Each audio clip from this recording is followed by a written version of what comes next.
Shalom, estamos começando mais um programa IECG para você, um programa feito para abençoar a sua casa, abençoar a sua família. Temos testemunhos, uma palavra da parte de Deus que vai dar destino para a sua vida e temos também um tempo de oração, onde estaremos orando por você e pela sua casa. Mas eu quero despertar você neste programa para a importância de estarmos reunidos, congregando como igreja. A Bíblia diz, não deixando a vossa congregação, como é costume de alguns.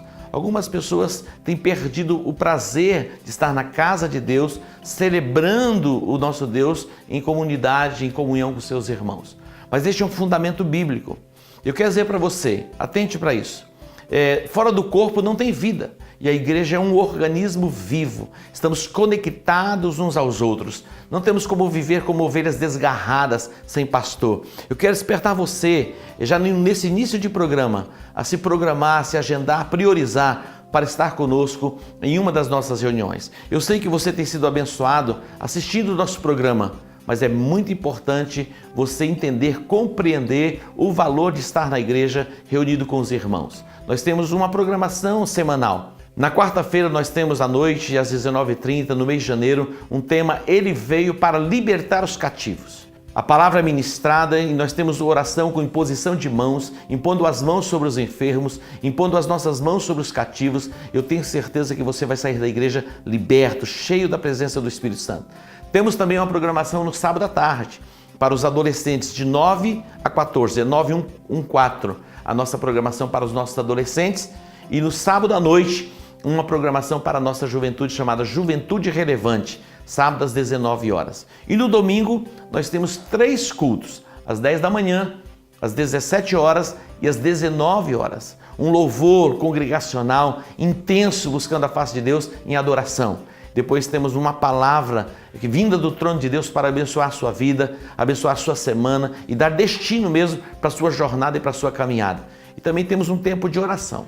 Quero convidar você para estar conosco, quarta-feira, sábado, domingo. E temos também as nossas células que funcionam nos bairros, nas casas. Vindo à igreja, você vai ter a consciência de saber onde as nossas células estão e através das células você é discipulado, você é cuidado e você é tremendamente abençoado.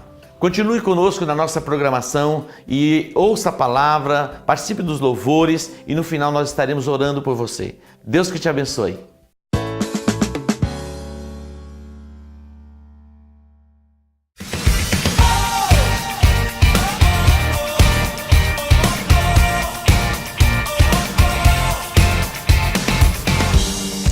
Janeiro, ele veio para libertar os cativos. É um mês de libertação. Venha às quartas-feiras, 19h30 e participe do nosso culto de libertação. Mas ouvi que existe alguém que me ama. Eu já sofri demais, eu sei. Mas ouvi que existe alguém que me ama. Que me ama. Se eu apenas te tocar, eu sei.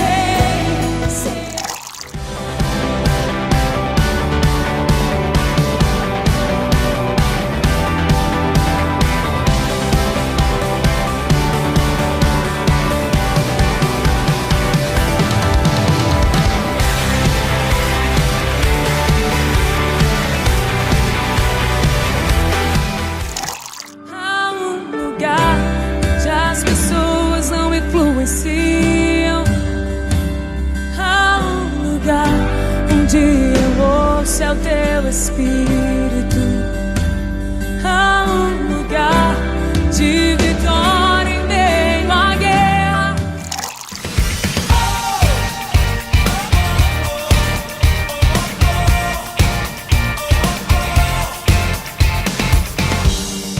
Eu tenho mais um livro, este livro se chama Jardins, Vivendo uma Vida Abundante.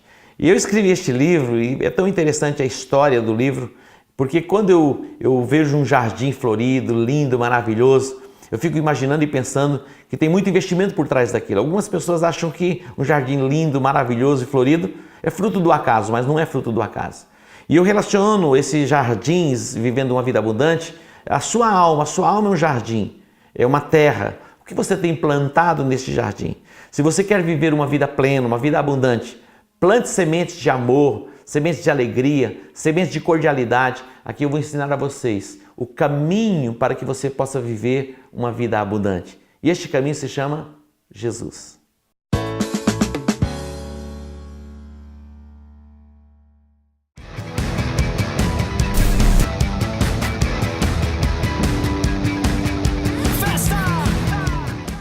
Olá, graça e paz, igreja! Eu sou o pastor Marcelo, sou o responsável, juntamente com a pastora Márcia, da rede 914 dos adolescentes. E hoje eu tenho essa oportunidade de bater um papo com você que está aí nos assistindo sobre vida financeira na vida dos adolescentes, a vida financeira do jovem. Como você que é pai, como vocês que são pais, como podemos trabalhar a vida financeira dos nossos adolescentes e dos nossos jovens, né? Eu gostaria aqui de hoje pontuar com você sobre 4 detalhes muito importantes para isso. O primeiro deles é o seguinte: aqueles pais que querem trabalhar a vida financeira dos seus filhos, porque hoje nós vemos tanta distorção de valores, muitos jovens e adolescentes quando chegam na fase adulta, muitos se perdem com as suas finanças, às vezes entram em dívidas, muitos que não sabem usar às vezes o cartão de crédito, muitos daqueles que não dão valor devido ou não sabem usar a sua mesada durante o mês inteiro, né? Então começa às vezes a surgir aquela questão daquela preocupação que você tem com a vida financeira dos seus filhos. Mas eu quero pontuar aqui esses 4 detalhes muito interessantes. O primeiro deles é que os pais, eles influenciam o modelo de dinheiro dos seus filhos. Quando eu quero falar modelo de dinheiro, exatamente eu falo sobre o modelo financeiro. Como você se relaciona com o dinheiro e como você vê o dinheiro. Como você trata o dinheiro. Exatamente assim, muito simples. O modelo de dinheiro dos pais, ele se torna um modelo para os filhos. Então, pais, a primeira dica, o modelo que você tem dentro da sua casa é o modelo que praticamente os seus filhos vão adotar. Quando nós falamos que os pais influenciam o modelo de dinheiro dos filhos, especificamente isso quer dizer o seguinte: existe um velho ditado que diz o seguinte: macaco faz, macaco imita. Os nossos filhos, eles vão imitar a forma como os pais lidam com suas finanças. Por isso, o grande exemplo, se você quer trabalhar a vida financeira do seu filho, você tem que trabalhar primeiro a sua, porque o seu filho, a sua filha vão olhar para o modelo que você tem em casa. O segundo detalhe que eu gostaria de dizer é o seguinte: quer trabalhar, quer ajudar a vida financeira dos seus filhos? Faça a sua planilha mensal juntamente com os filhos. Obviamente que quando vocês fazem o planejamento financeiro do mês, por exemplo, pega aquele caderninho, pega aquele livro, aquela planilha lá do Excel que você coloca lá todas as suas despesas, coloque os seus filhos também para participar. É óbvio que você como pai, você como mãe, vocês é que têm autoridade sobre o desenvolvimento do orçamento familiar.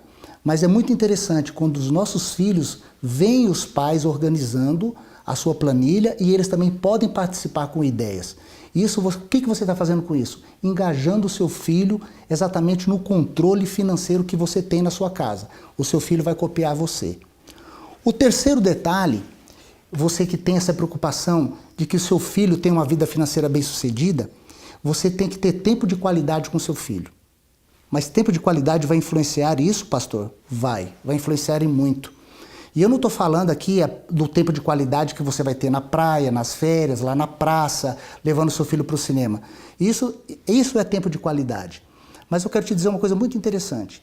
Eu ensinei os meus filhos a se tornarem bem-sucedidos com as suas finanças, fazendo os meus filhos participarem de toda a rotina da minha casa. Hoje, eu percebo que muitos pais acabam entrando num determinado equívoco quando eles vão fazer compra, por exemplo, a compra de mês no supermercado, aí é mais ou menos lá para o dia 10, aí o papai e a mamãe falam assim: nossa, o supermercado está muito cheio, meu filho é muito levado, ele não para, não sei o que, eu não vou levar meu filho. Aí o que faz? Vai deixar o seu filho lá na casa da vovó, na casa de um parente, e não leva o seu filho para fazer compra com você. Isso é um grande equívoco. Eu quero te dizer, como eu falei que a questão do tempo de qualidade é crucial para a educação financeira dos nossos filhos, quando você leva o seu filho para fazer compras com você está ensinando para ele lógica, matemática, finanças, marketing ele passa a saber o que é bom, o que é ruim, sabe, começa a aprender a qualidade dos produtos, a quantidade de produtos que leva para dentro de casa. E você pode falar, mas pastor, acontece que meu filho não para quieto, meu filho, põe seu filho para ajudar, use a criatividade. Porque é exatamente nesse momento que os pais também começam a exercer autoridade sobre os filhos. E muitos pais cometem esse erro, esse equívoco, eu falo até que é um pecado, não levar os seus filhos para fazer compra. Por quê? Porque ali você está exercendo a sua autoridade, o seu filho está aprendendo a ouvir o não, e você vai explicar por que você está dizendo não, por que você não vai comprar aquilo. Porque é natural, meus queridos, que a criança, quando vai junto com os pais no supermercado, vai olhar algum brinquedo, vai querer algum tipo de alimento, alguma coisa que você talvez não queira comprar. Mas é exatamente nessa hora que você vai reforçar, que você vai explicar por que não está levando ou por que você está dando aquilo para ele.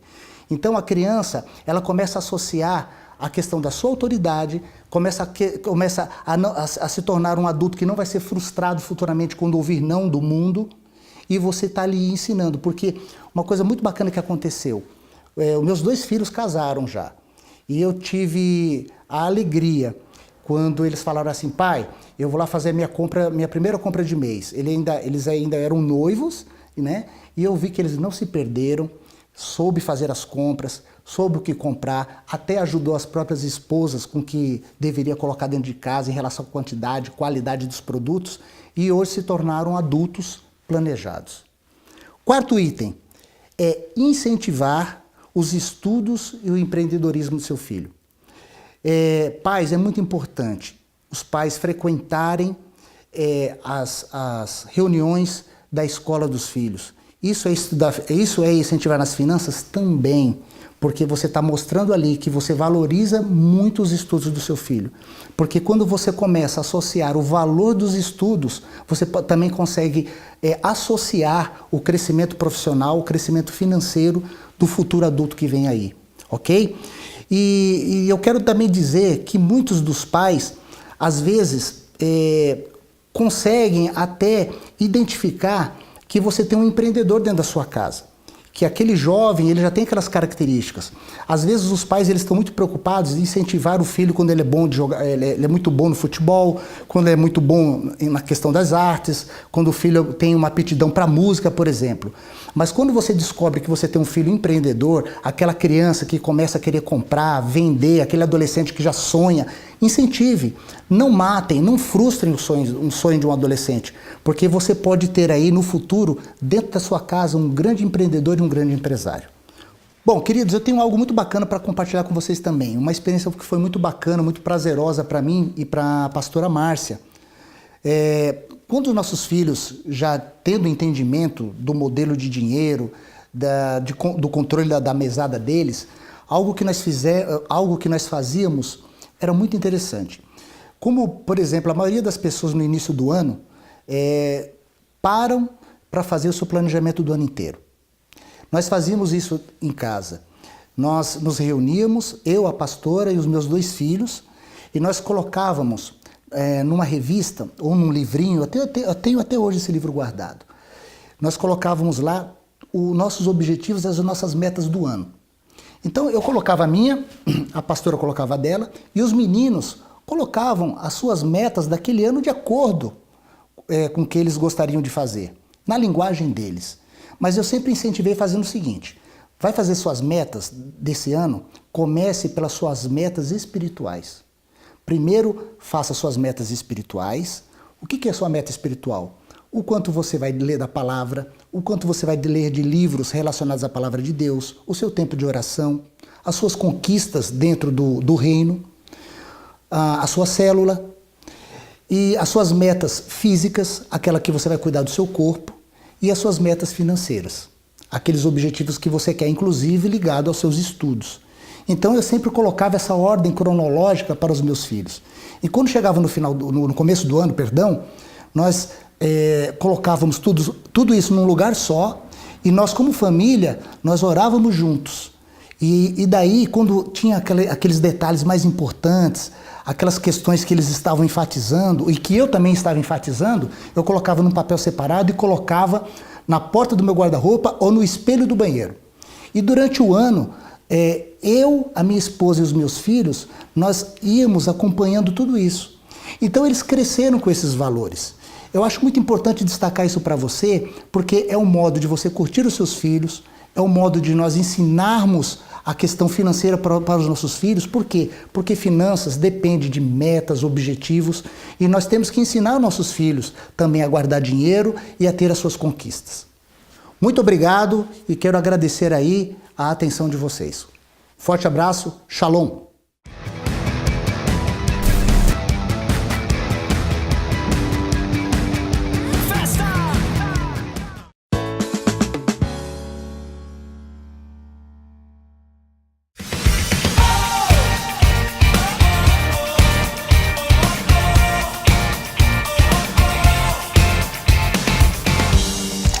Janeiro, ele veio para libertar os cativos. É um mês de libertação. Venha às quartas-feiras, 19h30 e participe do nosso culto de libertação. Mas eu que existe alguém que me ama. Eu já sofri demais, eu sei. Mas eu que existe alguém que me ama, que me ama. Se eu apenas te tocar, eu sei.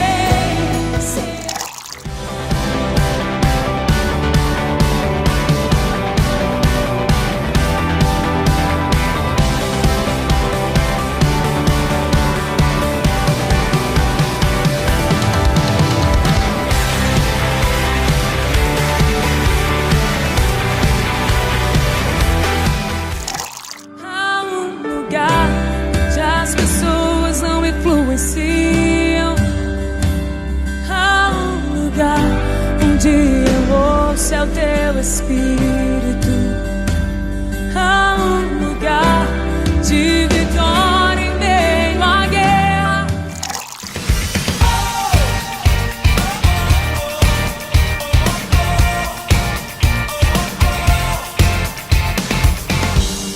Olá, eu quero apresentar a vocês os meus livros. Eu escrevi 4 livros. Na verdade, já escrevi mais livros, mas ainda não foram editados. Mas dentre os que eu escrevi, eu tenho este aqui que é o menorzinho, O Poder de uma Conexão. É tão extraordinário este livro. Você está a 3 ou 4 pessoas de qualquer pessoa.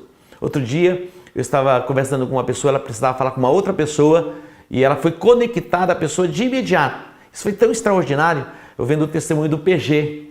Num aniversário que nós estávamos, a pessoa que completou ano admirava as canções e alguém que conectou o PG e ele gravou um vídeo e mandou e fez uma surpresa. Então aqui está algo tão extraordinário nesse livro, O Poder de uma Conexão. Quando você se conecta a alguém, você recebe daquela unção, há uma transferência que vem sobre a sua vida. Eu quero recomendar este livro para você. Você vai ler e você vai ser muito abençoado.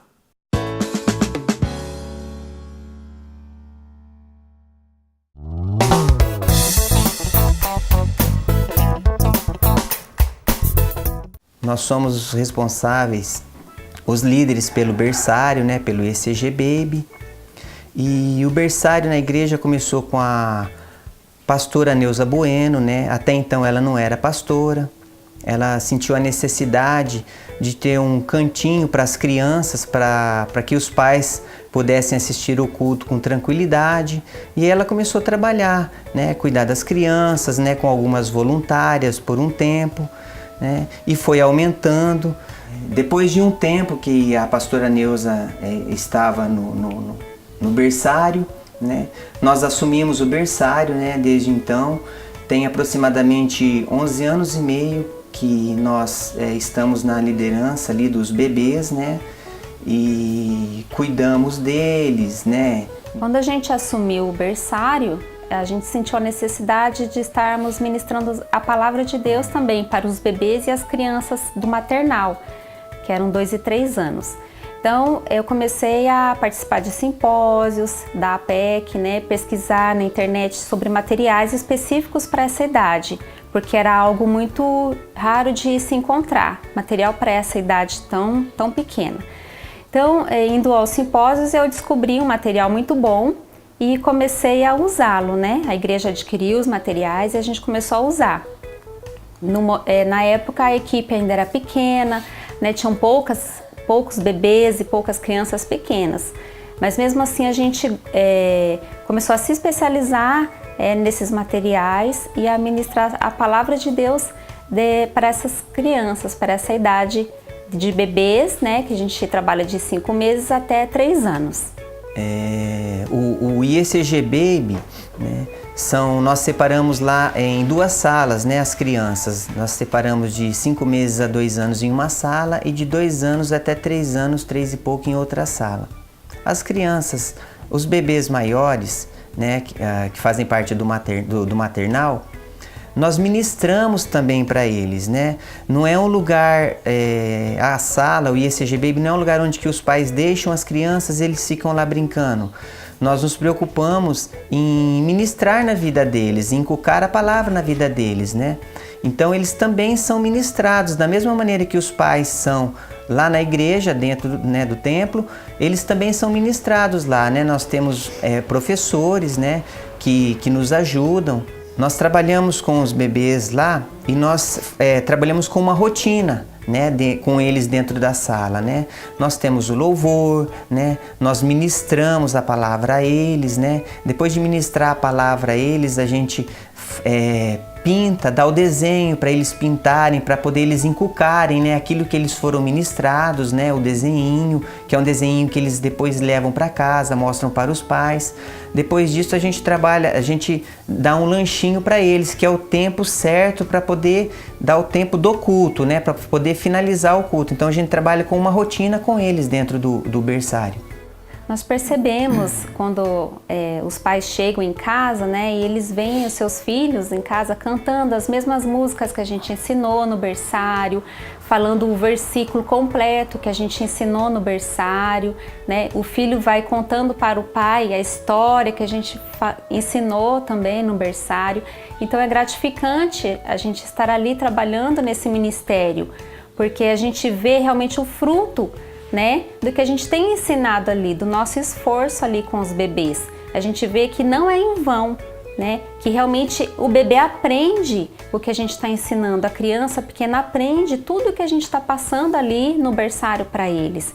E os pais vêm e falam para a gente, né, todos emocionados, falando, ai, meu filho ficou cantando, às vezes eles até filmam em casa e mandam pra gente, né, pelo WhatsApp, falando, olha, meu filho amanheceu hoje cantando essa musiquinha, foi lá no berçário que ele aprendeu. Então, né, a gente fica muito feliz ao ver esse fruto do nosso trabalho, né. Inclusive, nós temos testemunhos, né, de hoje de pais que estão na igreja, pelo fato assim deles terem ido a primeira vez na igreja, ou ido conhecer, e aí os filhos, né, os bebês ficaram no berçário, né, e amaram o berçário, né, e hoje pais estão na igreja pelo fato dos bebês terem aprendido, terem gostado, né, do berçário. Chega de domingo, os pais nos falam, né, que os bebês falam assim, papai, vamos hoje na igreja, né, mas por que, meu filho? Eu quero ficar lá no berçário, né. Então isso é muito legal, é prazeroso porque você vê assim, o gostar, né? Quando você vê que a criança assim gosta, aprende, né? Ela tem o poder de arrastar os pais para as igrejas e arrastam, né? Porque onde nossos filhos são bem cuidados, com carinho, com amor, nós também estamos bem, né? Então os pais vão na igreja por isso, né?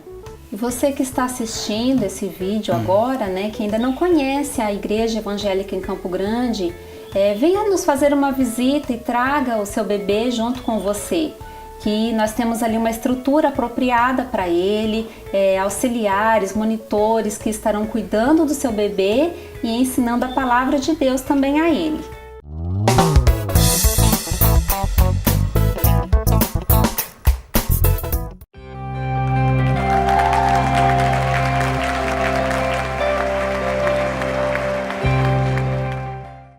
Voltar completamente para a palavra, e eu gostaria que você abrisse a sua Bíblia no livro de 2 Samuel, capítulo 9. Disse Davi, ainda resta ainda alguém da casa de Saul para que eu use de benevolência para com ele, por amor de Jonatas? Havia um servo na casa de Saul, cujo nome era Ziba. Chamaram-no que viesse a Davi. Disse-lhe o rei: és tu Ziba? Respondeu ele: teu servo. Perguntou o rei: não há ainda algum da casa de Saul a quem eu possa mostrar a bondade de Deus? Preste atenção nisso. Não há ainda algum da casa de Saul a quem eu possa mostrar a bondade de Deus? Diga: a bondade de Deus. Ziba respondeu ao rei: ainda há um filho de Jonatas, aleijado de ambos os pés. Ainda há um filho de Jonatas, aleijado de ambos os pés. Perguntou o rei: onde está? Respondeu Ziba ao rei: está na casa de Maquir, filho de Amiel, em Lodebar. Assim mandou o rei Davi trazê-lo da casa de Maquir, filho de Amiel, em Lodebar. Vindo Mefibosete, filho de Jonatas, filho de Saul, a Davi, prostrou-se com o rosto em terra e se inclinou. Disse-lhe Davi: Mefibosete. Respondeu ele: teu servo. Disse-lhe Davi: não temas, pois de certo usarei de bondade para contigo por amor de Jonatas teu pai, e te restituirei todas as terras de Saul teu pai, e tu sempre comerás pão à minha mesa. Mefibosete se inclinou e disse: quem é teu servo para teres olhado para um cão morto tal como eu? Então o rei chamou a Ziba, servo de Saul, e lhe disse: tudo o que pertencia a Saul e a toda a sua casa dei ao filho de teu senhor. Trabalhar-lhe-ás a terra, tu e os teus filhos e os teus servos, e recolherás os frutos para que o filho de teu senhor tenha pão que coma, e Mefibosete, filho de teu senhor, sempre comerá pão à minha mesa. Tinha Ziba 15 filhos e 20 servos. Então disse Ziba ao rei: conforme tudo que o meu senhor, o rei, manda a seu servo, assim ele fará. Assim Mefibosete comeu à mesa de Davi, como um dos filhos do rei. Tinha Mefibosete um filho pequeno, cujo nome era Mica. Todos os que moravam na casa de Ziba eram servos de Mefibosete. E Mefibosete morava em Jerusalém, porque sempre comia à mesa do rei, e era coxa de ambos os pés. E Mefibosete morava em Jerusalém, porque sempre comia à mesa do rei. Davi, ele assume o trono, quando nós olhamos para o livro de 2 Samuel, depois da morte de Saul, ele vai ser reconhecido como rei de todo Israel. Saul, ele recebe 3 níveis de unção. A primeira, diante dos irmãos, o profeta Samuel. Depois diante da tribo. E depois da morte de Saul, ele vai ser reconhecido como rei de todo Israel. Israel vivia num sistema de monarquia. Na verdade, antes do primeiro rei, que era Saul, era um sistema de juízes que governava sobre o povo. Mas as nações, e todas as nações tinham seus reis. Então o povo começa a ver as nações e pede que também um rei seja estabelecido sobre eles. E nós conhecemos a história de Saul. Era um rei perturbado. Regências espirituais das trevas perturbavam a sua alma, a sua mente, e ele ficava mesmo possesso, ao ponto de querer matar Davi. Ele lança contra Davi, ele joga a sua lança para cravar Davi na parede. Davi se desvia e não lança de volta contra Saul a mesma lança que ele recebe contra ele. Mas ele vai ser estabelecido como rei de Israel. E quando ele é estabelecido como rei de todo Israel, e houve guerra entre a casa de Saul, e havia guerra contra os discípulos, aqueles que seguiam a Davi. E muitos da casa de Saul foram feridos na guerra e morreram. Esse texto fala de um personagem chamado Mefibosete. Quem era Mefibosete? Mefibosete, ele era neto de Saul, filho de Jonatas. Ele estava na linhagem de sucessão de reino. Quando ele tinha 5 anos de idade, ele fora traumatizado e ele se tornou uma pessoa aleijada de ambos os pés, com 5 anos de idade. Quando chega a notícia no palácio que Saul havia morrido e Jonatas, o seu pai, havia morrido, a sua ama saiu desesperada e sofreu um acidente. A criança caiu e ele foi traumatizado nos pés, e de ambos os pés, e ele saiu de Jerusalém, ele saiu do palácio, e ele foi morar num lugar chamado Lodebar, na casa de Maquir. Lodebar é o lugar da insignificância. O lugar, na verdade, de alguém que fazia parte da linhagem real era Jerusalém. Mefibosete já trazia no seu nome a identidade da vergonha. O seu nome significa vergonha destruidora. Já trazia na essência do seu nome. E agora, traumatizado, vai ser levado para a casa de Maquir, morando em Lodebar. Mas o favor de Deus vai alcançá-lo, e ele vai poder ser restituído de uma forma extraordinária e voltar à condição de se assentar à mesa do rei. Nós colocamos esta mesa para que pudéssemos encenar o que vai acontecer com Mefibosete. Mefibosete, na verdade, ele já tinha se adequado e se acostumado a viver no padrão de Lodebar. Nós não temos dificuldade muitas vezes de nos adaptarmos aos lugares. Na verdade, quando você começa a conviver com pessoas de uma cultura, você vai se aculturando e você vai se moldando, e de repente você começa a se parecer com aquelas pessoas. Na verdade, Mefibosete, ele fazia parte da linhagem real e dentro da possibilidade de assumir o trono, mas agora está morando no lugar da vergonha, no lugar da insignificância, fora do propósito. Preste atenção. Todas as pessoas que são traumatizadas e não são curadas dos seus traumas, elas vivem fora do propósito e elas não alcançam o nível de excelência, e muitas delas vivem na insignificância. Os nossos traumas nos impedem de sermos quem Deus nos chamou para que sejamos. Toda pessoa traumatizada, se ela não recebe a cura para os seus traumas, ela vive distante do propósito. Mefibosete, mesmo fazendo parte da linhagem real, tendo o direito de viver em Jerusalém e se assentar à mesa do rei, vai estar morando no lugar da vergonha, no lugar da insignificância. Mas um dia a sua sorte começa a mudar. É possível que ele já tivesse se adaptado a viver naquelas condições, e nós vamos nos acostumando a alguns padrões. Deus quer mudar o seu padrão e elevar o seu padrão, para que você viva uma nova dimensão de influência no lugar que Ele te estabeleceu, como cidade e como nação. Interessante, porque eu estava pensando, eu nasci em Douradina e cresci em Dourados, e fui criado no Evangelho, mas quando eu cheguei pelos meus 17 anos, eu comecei a arrumar algumas amizades.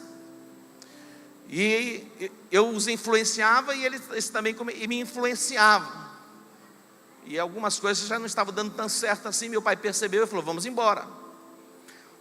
Nós nos tornamos a média das pessoas que nós nos relacionamos. Preste atenção. Você vai se tornando a média de pessoas em que você se relaciona. Se você se relaciona com pessoas de níveis elevados de entendimento, de conhecimento, de revelação da palavra, você vai sendo elevado nessa dimensão. Agora, se você se relaciona com pessoas que não têm entendimento, são obtusas e não têm os olhos abertos, você vai diminuindo o seu nível de entendimento e de revelação. A Bíblia diz: anda com o sábio e você vai se tornar sábio. Anda com o sábio e se torna um sábio. A pergunta é: com quem você tem escolhido andar? Quem você tem escolhido ouvir? Quem é o seu mentor? Quem é o seu guru? Que você se acostuma, se habitua, se acultura com facilidade. Há uma cultura que é chamada cultura do reino.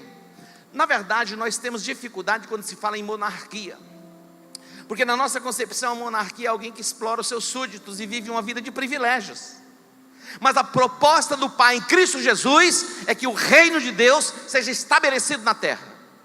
João Batista, quando ele recebe a palavra, quando ele estava no deserto da Judeia, ele vem pregando o batismo do arrependimento. Ele diz: é chegado a vós o reino. E o reino traz consigo a sua cultura. É justiça, é paz, é alegria no Espírito Santo. Você pode dar um aplauso ao Senhor? A cultura do reino, a cultura de justiça, de paz e de alegria no Espírito Santo. Mas na nossa concepção, a monarquia é algo que explora as pessoas. E o rei e aqueles que vivem com o rei no palácio vivem de privilégios. Na verdade, Mefibosete estava vivendo a sua insignificância num lugar distante daquilo que Deus tinha para ele como propósito. Eu fico imaginando quando ele vai ser surpreendido Ele vai ser surpreendido. Ele não tinha expectativa mais de voltar um dia para o palácio. Já tinha se acostumado àquele lugar, já tinha se acostumado ao lugar da insignificância. Muitos de nós já nos acostumamos com algumas coisas que não devemos nos acostumar. Deus quer mudar o seu padrão de entendimento, de revelação e de influência no território que Ele te estabeleceu. De repente, para na casa de Maqui, a comitiva do rei. Interessante porque quando Mefibosete vai ser informado, olha, o rei quer que você vá estar com ele. Ele começou a tremer, todo amedrontado, porque ele sabia que todos os seus irmãos e todos da linhagem de Saul já tinham morrido, porque era um conflito. Havia um conflito. Os da casa de Saul, todos haviam morrido. Por isso que Davi pergunta: existe alguém da casa de Saul para que eu possa usar da bondade de Deus, para com ele? E lá estava aquela comitiva. O favor do rei vai se manifestar na vida de Mefibosete. Quando o favor do rei se manifesta na vida de alguém, a sorte daquela pessoa muda por completo. E eu quero profetizar que o favor do Rei dos Reis, que é Jesus Cristo, começa a se manifestar na sua vida, vem na sua direção, na direção da sua casa, na direção da sua família. O favor do Rei é chegado sobre Campo Grande, o favor do Rei é chegado sobre a nossa nação. Dê um aplauso a Ele. O favor do Rei. Quando o Mefibosete, ele se apresenta diante de Davi, Davi diz: Mefibosete, ele diz: teu servo. Sabe o que Davi disse para ele? Não temas, chegou a hora da mudança. Não tem, queridos, nós não temos o que temer. O salmista, ele se expressa e diz: olha, eu fui moço, agora eu sou velho, eu nunca vi o justo desamparado, nem a sua descendência mendigar o pão. Jesus disse: por que vocês estão ansiosos, preocupados quanto ao amanhã, quanto ao comer, quanto ao vestir? Olhem para os pássaros. Hoje você vai sair daqui deste lugar com a ansiedade vencida, a preocupação vencida na sua alma e no seu coração. Você vai voltar para o lugar da paz. Jerusalém é território de paz. É paz, significa paz. É shalom, traz consigo prosperidade. Mefibosete vai sair do lugar da insignificância, porque o favor do rei vai se manifestar na vida dele. O favor do rei está se manifestando na sua vida hoje. Deus vai tirar você deste padrão, talvez da insignificância, um nível de influência, e vai levar você para uma nova dimensão de influência no território que Ele te estabeleceu. Quando Mefibosete se apresenta, tomado pelo medo, Davi disse: não precisa temer. É chegado agora o tempo da restituição. Diga comigo: restituição. E ele disse: olha, tudo que pertencia ao seu avô, agora vai pertencer a você. Tudo que pertencia a Saul, você vai ter de volta. E chamou Ziba. Quem era Ziba? Era um servo de Saul, que permanecera com Davi no palácio. Chama Ziba. É o seguinte: você e os teus filhos e os teus servos agora ficarão à disposição de Mefibosete. Aquele homem que até então vivia na insignificância vai se tornar agora patrão e chefe de 35 pessoas, do dia para a noite. Quando Deus decide mudar a sorte, Ele muda a sorte. Existe alguém da casa de Saul para que eu possa usar para com ele da bondade de Deus? A Bíblia diz em João 3,16 que Deus, Ele amou o mundo de tal maneira que Ele enviou o seu Filho unigênito para que todo aquele que nele crê não pereça. O desejo do coração de Deus é que não pereçamos, mas tenhamos a vida eterna. Esta é a dimensão do amor de Deus, onde Ele entrega, Ele dá o seu Filho para assumir o nosso lugar de maldição. Na cruz do Calvário, Jesus levou os nossos pecados. Éramos todos traumatizados. O nosso destino era o inferno. Estávamos debaixo do cetro da opressão, vivendo no império das trevas. Ele nos transportou do império das trevas para o reino do Filho do seu amor. O favor de Deus já está sobre a sua vida. O favor de Deus já está sobre a sua casa. A Bíblia diz que Deus já nos abençoou com todas as sortes de bênçãos nas regiões celestiais. Você é um abençoado por Deus. Talvez você ainda não esteja vivendo nessa dimensão, mas hoje o favor de Deus alcança você. Hoje o favor de Deus alcança a sua casa, alcança a sua família. O favor de Deus alcança toda a nossa cidade. Diga: eu creio que o favor de Deus está sobre a minha vida. Agora observe comigo, versículo 10: trabalhar-lhe-ás a terra, tu e os teus filhos e os teus servos, e recolherás os frutos para que o filho de teu senhor tenha pão que coma. E Mefibosete, filho de teu senhor, sempre comerá pão. Aonde? Aonde? Vamos lá. Quando eu terminar de ler, vocês dão sequência, tá bem?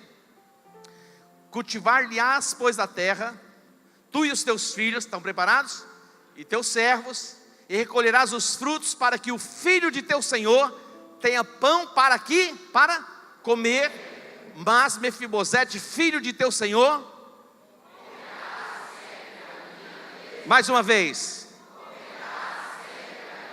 mais uma vez, mais uma vez, ó, o traumatizado vai ser tirado do lugar da insignificância e da vergonha.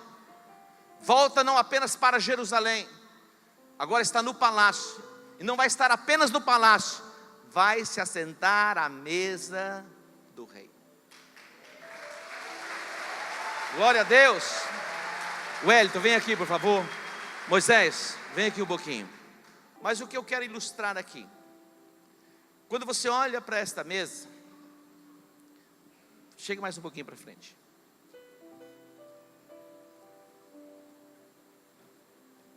Ninguém enxerga os seus pés. Enxerga? Você está enxergando os pés dele? Ninguém enxerga. Quando uma pessoa deformada, ela chega à mesa do rei, as deformidades, ninguém enxerga mais. As fraquezas, as debilidades ficam para trás. Olha, esse é o convite extraordinário da parte de Deus. Há uma mesa preparada. O salmista diz: perante os nossos inimigos, preparas uma mesa na presença dos meus adversários. Unge a minha cabeça com óleo e o meu cálice transborda. Mefibosete agora não está em Lodebar, não está apenas em Jerusalém, não está apenas no palácio, ele está sentado à mesa do rei. Naquela mesa só se assentava pessoas nobres da linhagem real. Na mesa do rei não se assenta pessoas comuns. Existe todo um cerimonial para se achegar à mesa. Mas agora Mefibosete, aquele traumatizado, que se expressa dizendo que ele não passa de um cão morto. Na cultura hebraica, o cão não tinha um valor, e ainda mais um cão morto. É assim que ele se sentia. Muitos de nós, quando nos achegamos ao Evangelho e nos achegamos a Cristo, chegamos assim, com este sentimento de insignificância. Mas o favor de Deus nos alcança, e Ele nos convida a nos assentarmos à mesa.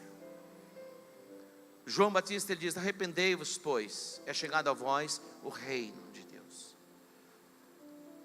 Quando somos processados em arrependimento, passamos pelos portais que dá acesso ao reino de Deus. O arrependimento é o processo pelo qual nós podemos entrar, que é um reino de justiça, é um reino de paz, é um reino de alegria. Jesus disse que o seu reino não é um reino de comida ou bebida, mas é um reino de paz, de alegria e de justiça.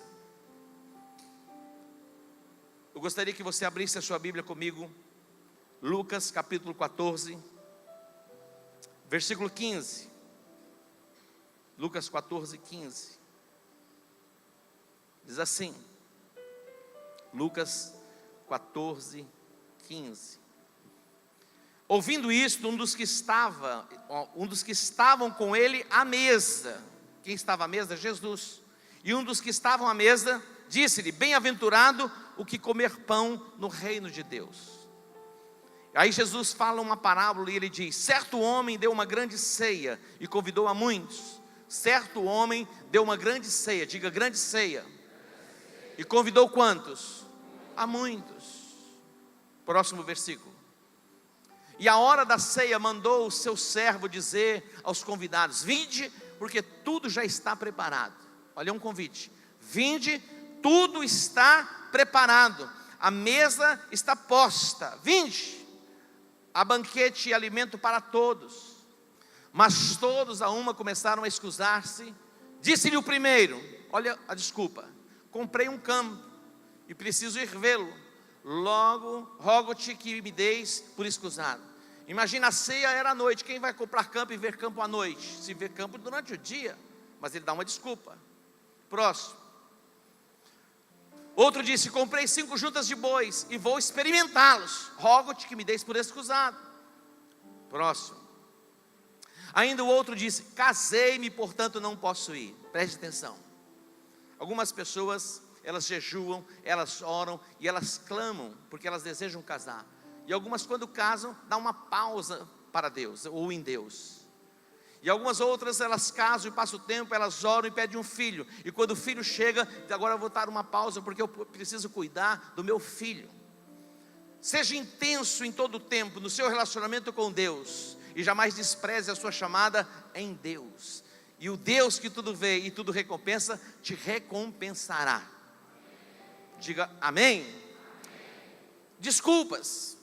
21, vamos lá. Voltou o servo e contou tudo isso ao seu senhor. Então o dono da casa, indignado, disse ao seu servo: sai depressa para as ruas, becos da cidade, e traz aqui quem? Os pobres, os aleijados, os cegos e os coxos. Está falando de pessoas deformadas na alma. Tem pessoas que têm olhos, mas não veem, tem ouvidos, mas não ouvem, tem mãos, mas não apalpam, tem pés, mas não andam. Salmo 115 fala a respeito disso. Quem constrói um ídolo, e alguém que se prostra diante de um ídolo, se torna cega, muda e surda. A ordem é: sai pelas ruas da cidade, depressa, pelos becos, e traz os pobres, os aleijados, os cegos e os coxos.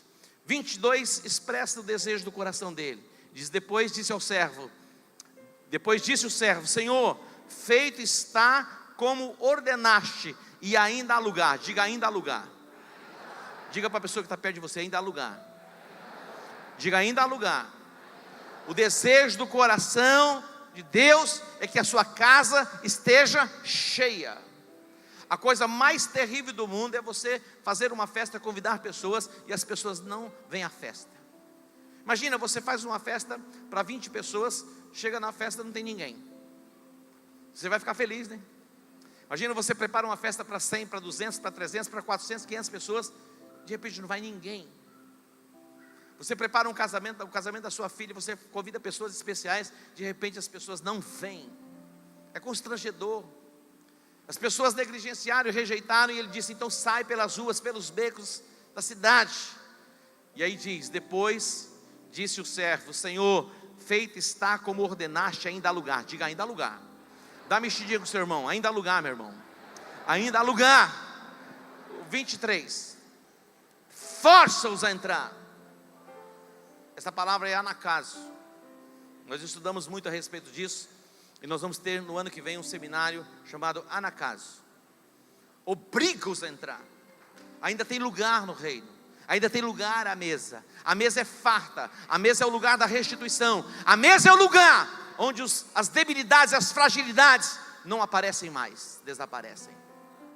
A Bíblia diz: se nós confessarmos os nossos pecados, Ele é fiel e justo para perdoar os pecados e nos purificar de toda injustiça.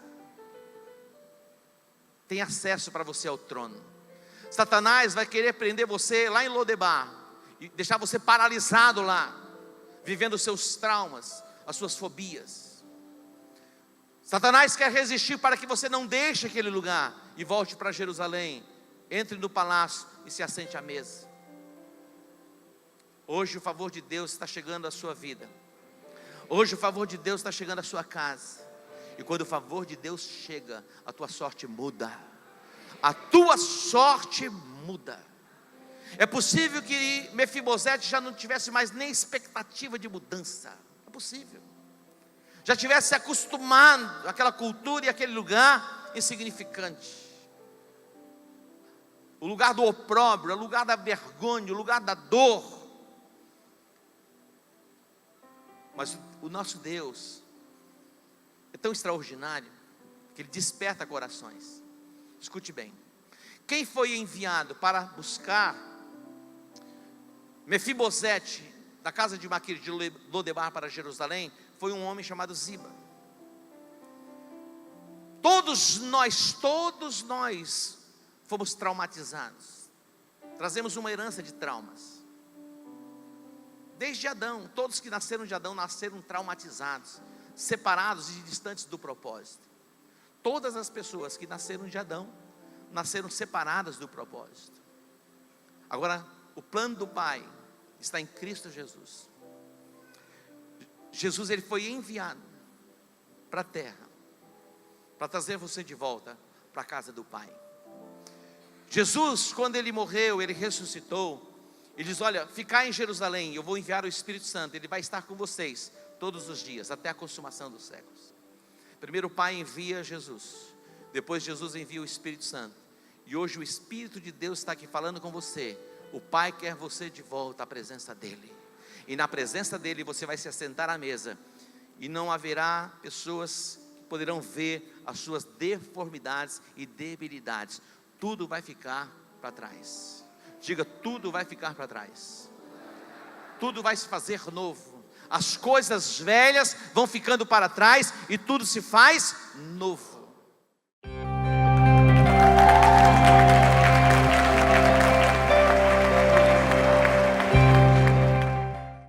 Agora eu quero orar com você para abençoar a sua vida, abençoar a sua casa, a sua família.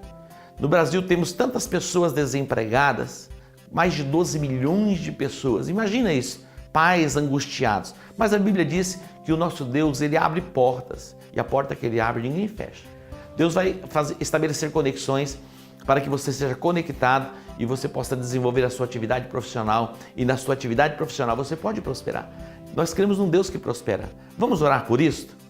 Pai, no nome de Jesus, eu coloco diante de Ti, ó Deus, a nossa cidade, que esta cidade, ó Deus, ela encontre prosperidade e paz. E eu sei, ó Deus, que a Tua presença na cidade, ela inunda a cidade de paz e de prosperidade. Eu oro, Deus, por este pai que tem batido em portas, procurando um trabalho. Deus, pessoas que têm buscado uma atividade profissional para terem êxito e sustento para suas casas e muitas vezes têm encontrado portas fechadas.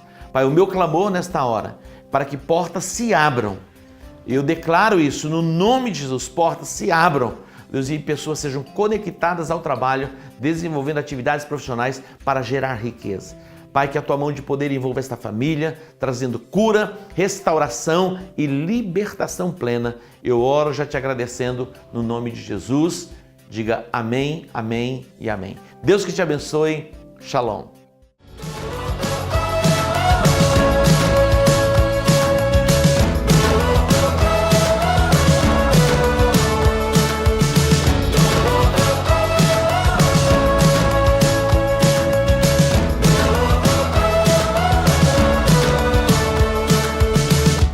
Every tribe and every tongue, soon your eyes will see His kingdom come. So gather round in one accord, lift your hands up and let's praise the Lord.